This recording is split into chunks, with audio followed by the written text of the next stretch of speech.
O CTA é um centro de testagem, aconselhamento, é um local de prevenção, basicamente, às infecções de transmissão sexuais e HIV/AIDS. O CTA sempre teve a ideia de priorizar o aconselhamento, porque o aconselhamento é esse momento em que o usuário vai poder olhar para a sua vida, a gente vai poder, em contato com sua subjetividade, construir estratégias singulares de prevenção.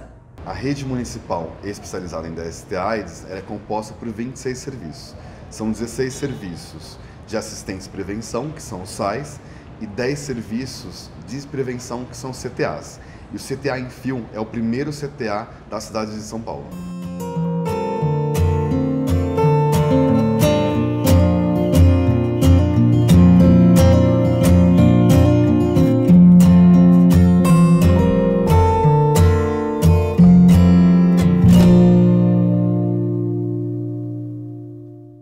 O CTA Infil foi o segundo CTA do Brasil, o primeiro é o CTA de Porto Alegre. Ele foi aberto em 1989 na Galeria Prestes Maia, um local de grande afluxo de pessoas, de localização que qualquer pessoa pudesse chegar. O CTA ele é um marco para a cidade na história do enfrentamento da AIDS. Em 1989, quando o país estava em todo um processo de redemocratização, de luta por direitos, né, poder ter participado da abertura, né, e da inauguração de um serviço como o CTA, né, que naquele momento tinha assim, um peso extremamente importante no que dizia respeito à epidemia da AIDS. Né. Era um tempo em que vamos dizer, se tinha que construir para os profissionais o que era fazer prevenção, né? Tomando a emergência do aparecimento mesmo, né? Da epidemia. E no momento em que havia muito estigma e preconceito com relação a essa doença, sabíamos muito pouco sobre ela. A abertura de um CTA na cidade de São Paulo foi importante naquele período, que ainda que não tivéssemos tratamento para oferecer às pessoas, mas era importante que as pessoas soubessem sua sorologia. E à época só existiu o Emílio Ribas e o Emílio Ribas II, hoje conhecido como CRT, e nenhum serviço ainda dentro do município de São Paulo, sob gestão municipal, para o segmento desses pacientes. Isso só nasce depois, um ano após a inauguração do COAS. Eu fui a segunda coordenadora do Centro de Orientação, assim que ele era chamado inicialmente. Chefe pioneiro foi o Dr. Masato Okamoto. E quem me sucedeu foi o colega Dr. Milton Lapchick, um lutador também, desde então. Ele foi criado para atender as pessoas, fazer um diagnóstico precoce da infecção e fazer a prevenção. No momento em que eu entrei, a unidade já era conhecida como CTA, Centro de Testagem e Aconselhamento em DST/AIDS, mas em seu início era conhecida como COA, Centro de Orientação e Aconselhamento, e foi em 92 que a unidade passou a ter o nome de Centro de Orientação e Apoio Sorológico, COAS, tendo também a homenagem ao Enfio. O CTA Infil foi uma homenagem, né, ao cartunista Enfil, né, que morreu de AIDS. Seus irmãos também morreram, né?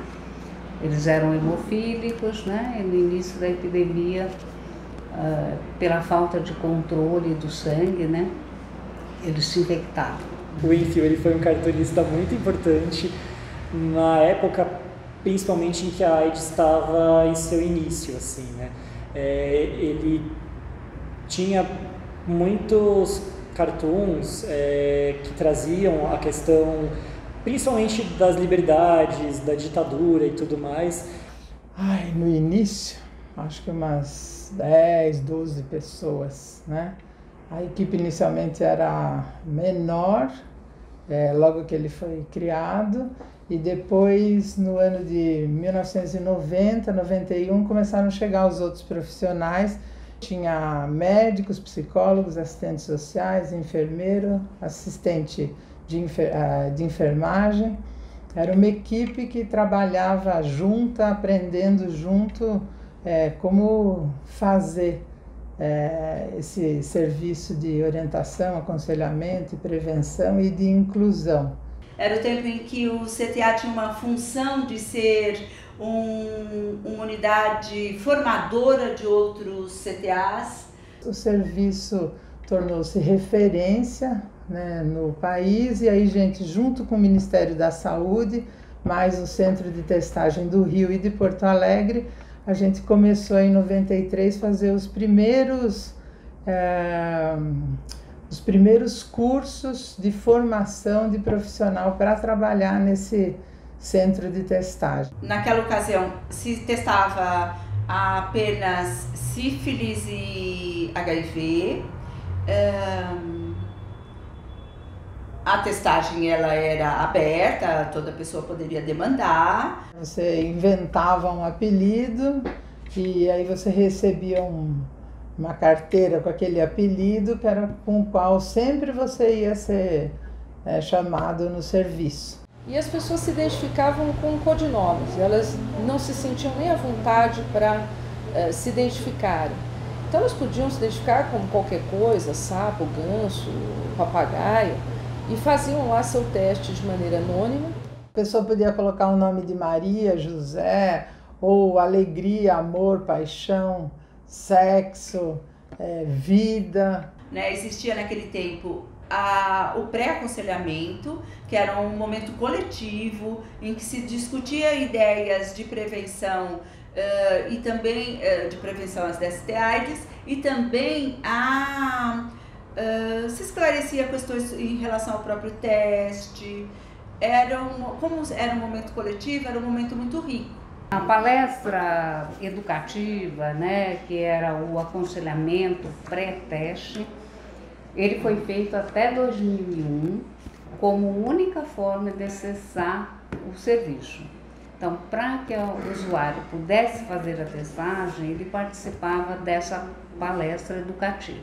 Aí a pessoa passava pela testagem, era uma coleta de sangue que ia para o laboratório. O resultado demorava 2 semanas em média, às vezes poderia demorar mais, até um mês. Foi um dos primeiros serviços de São Paulo que a pessoa podia marcar horário pelo telefone. Isso foi pioneiro, você ligava e pelo telefone você marcava dia e hora do seu retorno.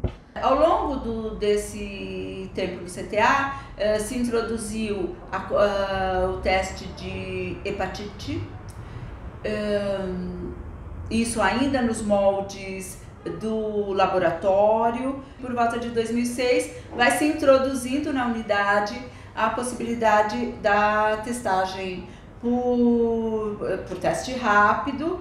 Participar desse momento de prevenção, dessa conversa sobre a infecção HIV/AIDS e a prevenção, era obrigatório para você ser matriculado no serviço e aí passar a poder vir buscar quando você quisesse preservativo lá.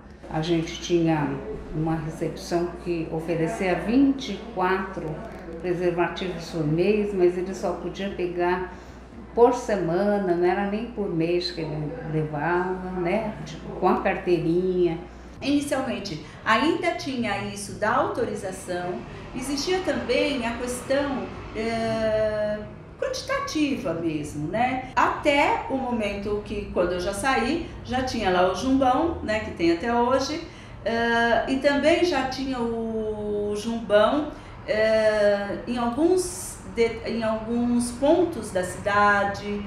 O Programa Municipal de DST/AIDS de São Paulo entende que o preservativo precisa estar para além do serviço de saúde e com o mínimo de barreiras possíveis, né? Então, a gente colocou nos terminais de ônibus, nas estações de metrô, em locais de entretenimento adulto da população mais vulnerável e outros locais que a gente dê mais acesso, principalmente à população jovem. E cada vez mais se retirou a ideia de que um profissional de saúde diria para um usuário o que ele deveria, quanto ele deveria levar de preservativo, o que ele deveria fazer da vida dele. A gente, enquanto serviço de prevenção, né, a gente pode ter aí uma gama de ações muito interessantes, pensando mesmo na ampliação desse olhar, desse cuidado, né? Então, quando você pensa, por exemplo, na prevenção combinada, né? Que a ideia de prevenção combinada ampliou muito essa possibilidade de tudo que a gente trabalha na unidade e no aconselhamento, né? Você está olhando a singularidade das pessoas, você precisa ter um olhar para quem é aquele indivíduo que está ali na sua frente. Então, a prevenção não é só fazer o teste e você aconselhar, né? Mas é todo também essa construção de uma integralidade do sujeito mesmo, né? Acho que a introdução das estratégias de PrEP, de PEP, de indetectabilidade, de escolha sorológica e de tudo mais que vem com a prevenção combinada, trouxeram muita transformação para a realidade, assim, sabe? A cidade de São Paulo foi pioneira em colocar PrEP em CTAs. Isso é importantíssimo porque aumenta a capacidade de oferta dessa tecnologia de prevenção na cidade, né? Então a gente consegue ofertar mais, e também amplia o papel dos CTAs na prevenção. Que a gente tinha uma unidade que ela era basicamente direcionada para testagem e prevenção. Então, introduzir uma tecnologia de prevenção nova, com a necessidade de um atendimento médico, alterou bastante o funcionamento da unidade, tanto se a gente pensa em processos de trabalho, quanto na estrutura física mesmo, né? Tipo, a gente teve que reestruturar todo o modelo da sala de coleta, a gente teve que criar novos consultórios médicos com toda a estrutura necessária para o atendimento médico. Antes, por exemplo, a gente tinha uma sala de coleta, né? Então era um setor para cada. Hoje a gente tem 3 salas de coleta, então a gente vai tendo que rever, né? Desde a questão física, estrutural, né? Onde o médico vai atender, por exemplo, né? Até assim, como que a gente vai entregar o resultado, depois que entrega o resultado é uma PEP, como é que esse paciente vai voltar para o médico, enfim, tem todo esse fluxo e processo de trabalho que a gente precisa rever. Além da readequação para criar o consultório médico, a gente teve a proposta de modernizar toda a entrada da unidade. A gente puxou um pouco essa ideia de tornar a unidade um pouco mais jovem, assim, sabe? De trazer um pouco essa cara um pouco mais jovem mesmo, de cores mais vivas, de desenhos que tenham mais a ver com essa população, até mesmo porque a gente tem uma taxa de detecção que é bem alta nessa população, né? E a PEP acabou entrando, né? Porque já que a gente tinha médicos aqui dentro, a gente acabou tendo essa necessidade de também atender esses casos de pessoas que tinham risco a menos de 72 horas, o que eu acho que foi super importante para a nossa população. Dentro de todas essas novas tecnologias que a gente tem, né, eu acho que a proposta de se iniciar a TAD dentro do CTA é um ganho também, né? É importantíssimo que se realize a primeira consulta no CTA também, que a gente consegue diminuir o espaço entre o diagnóstico e a primeira consulta. Quando você só entrega o resultado e depois monitora, acho que dá um efeito. Agora, se você tiver a possibilidade de já falar, olha, vamos lá, eu vou te pedir um exame, vamos ver como é que está a sua situação, né? Vou pedir um CD4, uma carga viral, vamos ver como está a sua situação. Olha, já começa a tomar um remédio, porque aí você, né, as perspectivas são muito mais positivas. Enfim, eu acho que você já tem condições de aproximar aquela pessoa daquela condição de saúde dela atual, né? Tratando precocemente, a pessoa fica indetectável, não transmite, então a gente tem de um lado tentando quebrar a barreira de transmissão do vírus através do tratamento, né?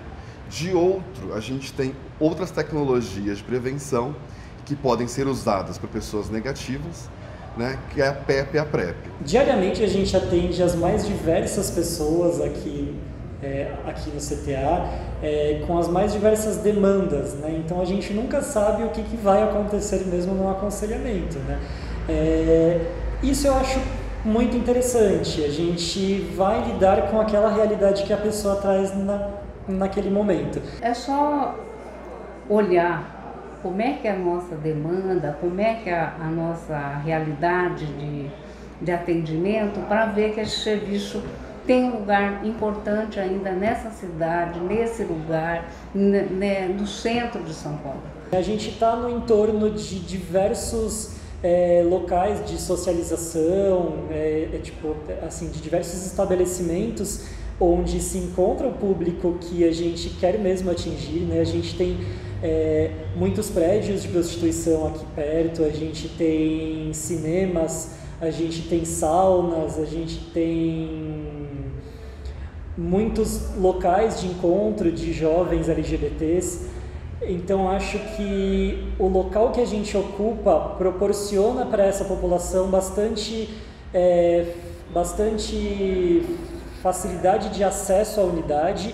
É uma localização excelente, né, por estar muito próxima hoje do metrô e por estar cravada no centro mesmo de São Paulo, que viabiliza que o CTA continue atingindo as populações mais excluídas, as populações mais vulneráveis e viabilize também estar à rua. Então a gente fazia ações na Estação da Luz, a gente fazia ações, não era todo o corpo de funcionários, mas a gente fazia ações no Jardim da Pinacoteca, onde trabalhava na época muitas profissionais do sexo. Em 2002, 2001, eu não tenho agora a precisão na memória, quando o CTA construiu uma estratégia retomando as ações extramuro, constrói a estratégia do Projeto Cine, em que profissionais de saúde vão ao que a gente chamava de cinemões, né, ali pelo centro, e fez bastante diferença para o CTA ter participado desse projeto, ter construído esse projeto, né? E a partir disso também está colaborando, né, no novo governo com a ideia dos novos projetos de prevenção, Cidadania Arco-Íris, Elas por Elas. Na cidade de São Paulo, nós temos alguns projetos de prevenção.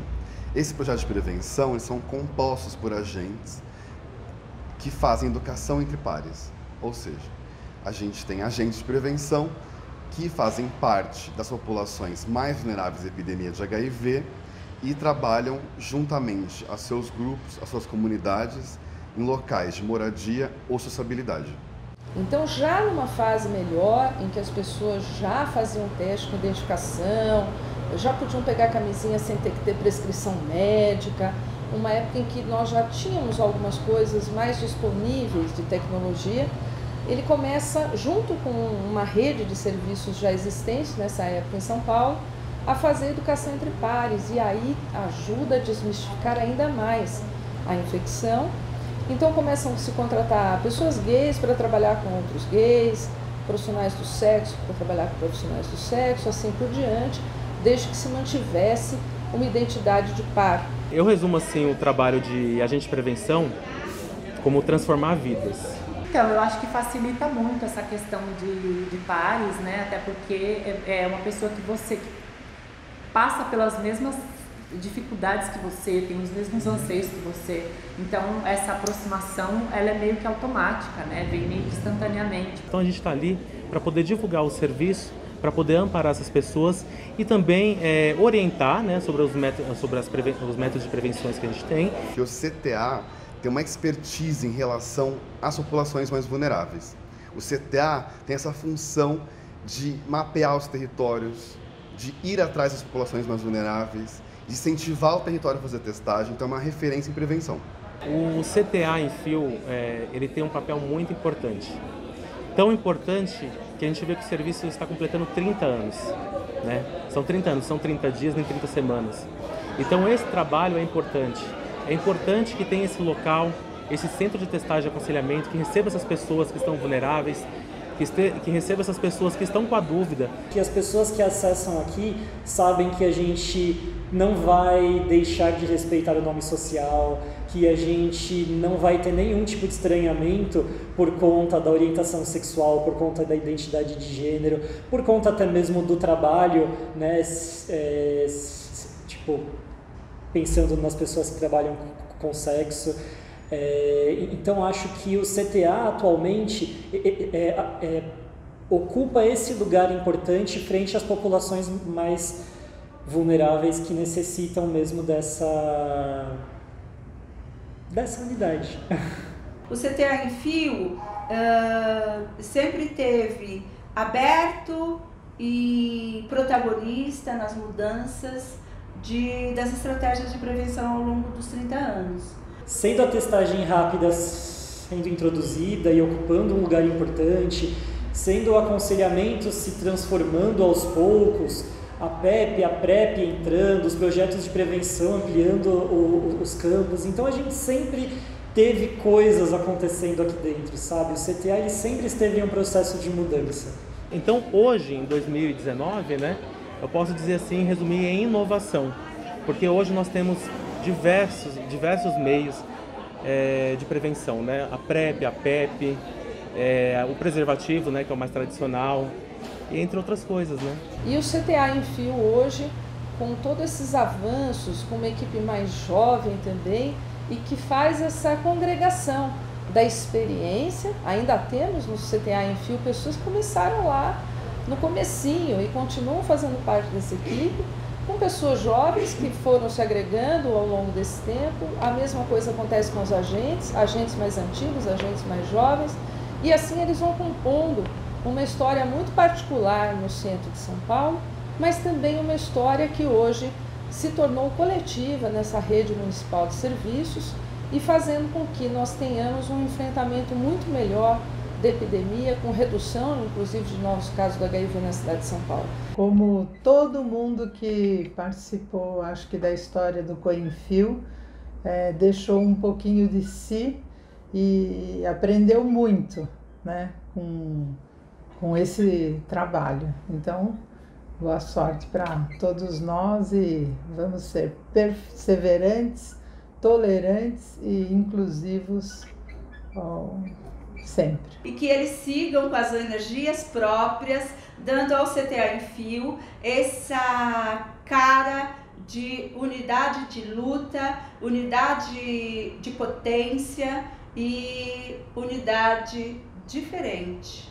Tenho uma admiração imensa, né, por essas pessoas. Eu acho que de ter sustentado, de ter, né, conseguido levantar essa bandeira, né, e fortalecido também, né, e criado uma estrutura sólida para que a gente esteja aqui 30 anos depois, ainda fazendo esse trabalho, claro que de um jeito muito mais moderno, né, como a gente já falou, com as novas tecnologias. Que vem aí os 60 anos, né, não 30, 60 e assim vai, que venha mais gerações.